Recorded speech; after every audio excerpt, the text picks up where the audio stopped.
नमस्कार दोस्तों, स्वागत है आप सभी का ऑनलाइन होस्ट यूट्यूब चैनल पर। इस वीडियो में हम बात कर रहे हैं कई बड़ी और लेटेस्ट अपडेट के बारे में जो कि संबंधित है यूपी टीजीटी पीजीटी एग्जाम को लेकर, यूपी टीजीटी पीजीटी एग्जाम कार्यक्रम के बारे में। साथ ही साथ अगर बात की जाए UP TGT PGT exam date को लेकर नई नोटिस के बारे में, चेयरमैन के बारे में, साथ ही अगर बात की जाए परीक्षा केंद्रों के साथ साथ एग्जाम पैटर्न को लेकर, साथ ही हम बात करेंगे और भी तमाम बड़ी लेटेस्ट अपडेट के बारे में। चैनल को सब्सक्राइब करके बेल आइकन को दबा लें और वीडियो को लाइक कर दें, जिससे कि आपको रियल ऑथेंटिक जानकारी ऑनलाइन अडाफो स्टडी यूट्यूब चैनल के माध्यम से मिलती रहे। सीधे शुरुआत करते हैं सबसे पहली और बड़ी अपडेट के साथ।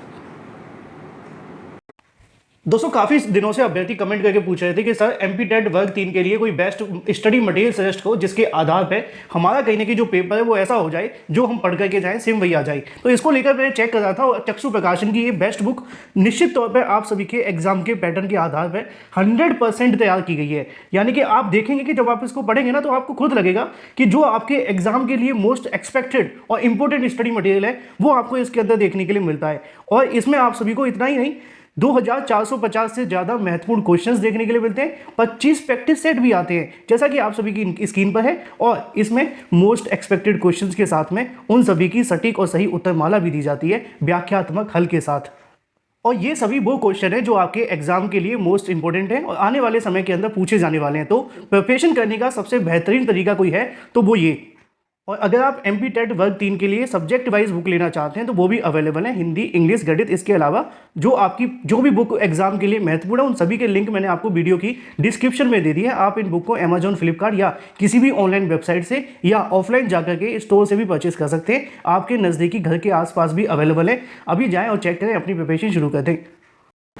और सबसे पहली जो अपडेट है वो संबंधित है UP TGT PGT exam date को लेकर, एग्जाम कार्यक्रम के बारे में। जैसा कि दोस्तों मैंने आप सभी को बताया था कि टीजीटी पीजीटी के बारे में उत्तर प्रदेश शिक्षा सेवा चयन आयोग के माध्यम से जैसे ही कहीं ना कहीं जो फेस्टिवल का समय है वो समाप्त होगा, उसके बाद से उनकी तरफ से इसको लेकर जो प्रोसेस है वो स्टार्ट कर दिया जाएगा। क्योंकि शिक्षा सेवा चयन आयोग के माध्यम से टीजीटी पीजीटी को लेकर एक बार फिर से जो प्रक्रिया है वो शुरू कर दी गई है, जिसमें अगर बात की जाए एग्ज़ाम डेट को लेकर नए नोटिस के बारे में, परीक्षा केंद्रों के बारे में, साथ ही साथ अगर बात की जाए नए सिरे से पैटर्न के बारे में।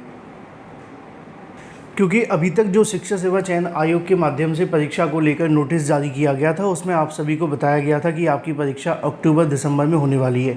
अब ये जो नोटिस आया था वो ऑफिशियल वेबसाइट पे इसलिए जारी किया गया था जिससे कि जो भी परीक्षा से संबंधित अभ्यर्थी हैं उनको जानकारी मिल सके।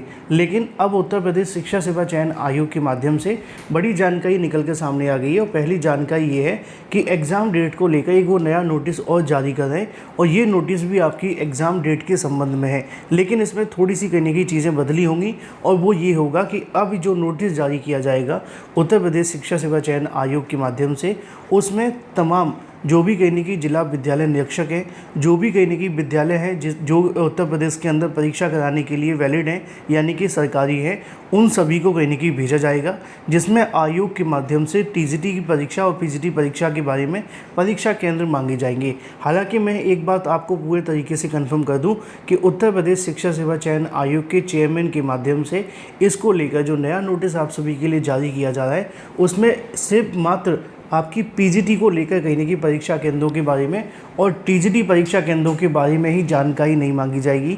उनकी तरफ से और भी कई भर्तियों को लेकर जानकारी मांगी जानी है। अगर आपको पता है तो असिस्टेंट प्रोफेसर भर्ती को लेकर बीएड के आवेदन लिए गए थे। अब जो असिस्टेंट प्रोफेसर भर्ती में बीएड के आवेदन लिए गए थे उसकी परीक्षा भी होनी है, तो उत्तर प्रदेश शिक्षा सेवा चयन आयोग के माध्यम से उस परीक्षा को भी कराना है।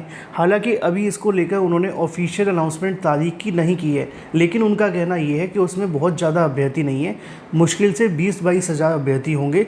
तो ऐसे में इन अभ्यर्थियों की परीक्षा कराना आसान होगा। 3-4 जिलों के अंदर भी परीक्षा केंद्र डाल दिए गए तो भी आसानी से परीक्षा हो जाएगी। तो आयोग के माध्यम से यूपी टीजीटी पीजीटी और जो असिस्टेंट प्रोफेसर भर्ती के बचे हुए अभ्यर्थियों की परीक्षा है, इसके संबंध में एक नया नोटिस जारी किया जा रहा है, जिसमें परीक्षा केंद्रों के संबंध में जानकारी मांगी जाएगी, सहमति मांगी जाएगी, जिससे कि टीजीटी और पीजीटी परीक्षाओं को करा लिया जाए। एक तो ये जानकारी है। दूसरी जानकारी ये है कि नए जो आपका एग्ज़ाम पैटर्न था उसको लेकर भी कहीं ना कहीं एक बार फिर से तैयारी की जाएगी। क्योंकि अभी तक हमने एक चीज़ देखी थी कि टीजीटी और पीजीटी की तारीखें कई बार आई है ना, आपने देखा होगा, कभी 14 आई, कभी मई आई, कभी अप्रैल आया, कभी जून आया, जुलाई आया।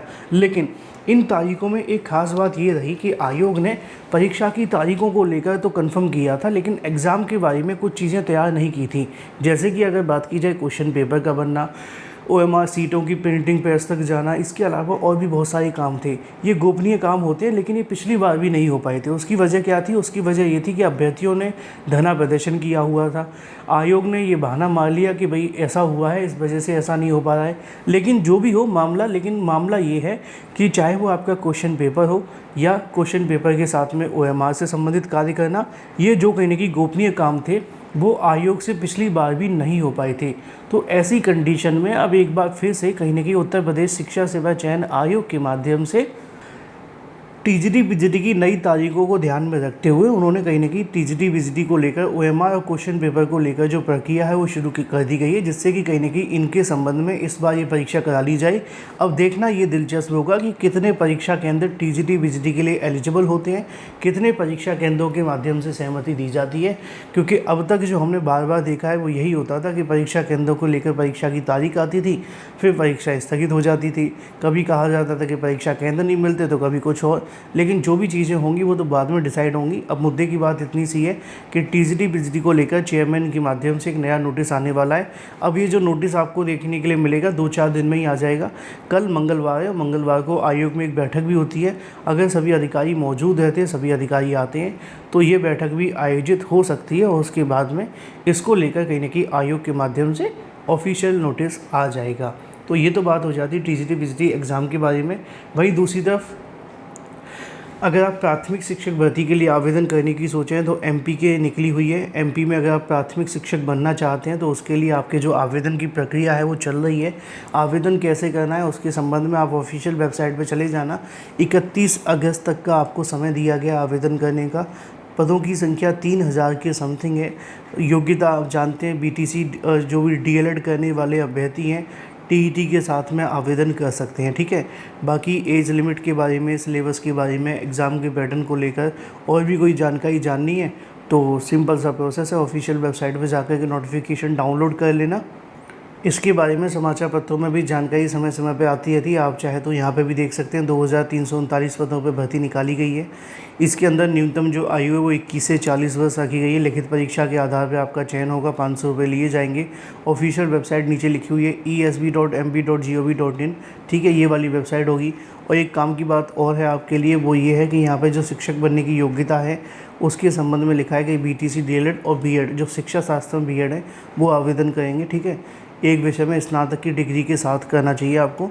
साथ में यहाँ पे ये भी लिखा हुआ है कि राज्य की प्राथमिक शिक्षक पात्रता परीक्षा पास होना चाहिए, यानी कि एमपीटीईटी पास होना अनिवार्य है, तभी आवेदन कर सकते हैं। Thank you for watching this video.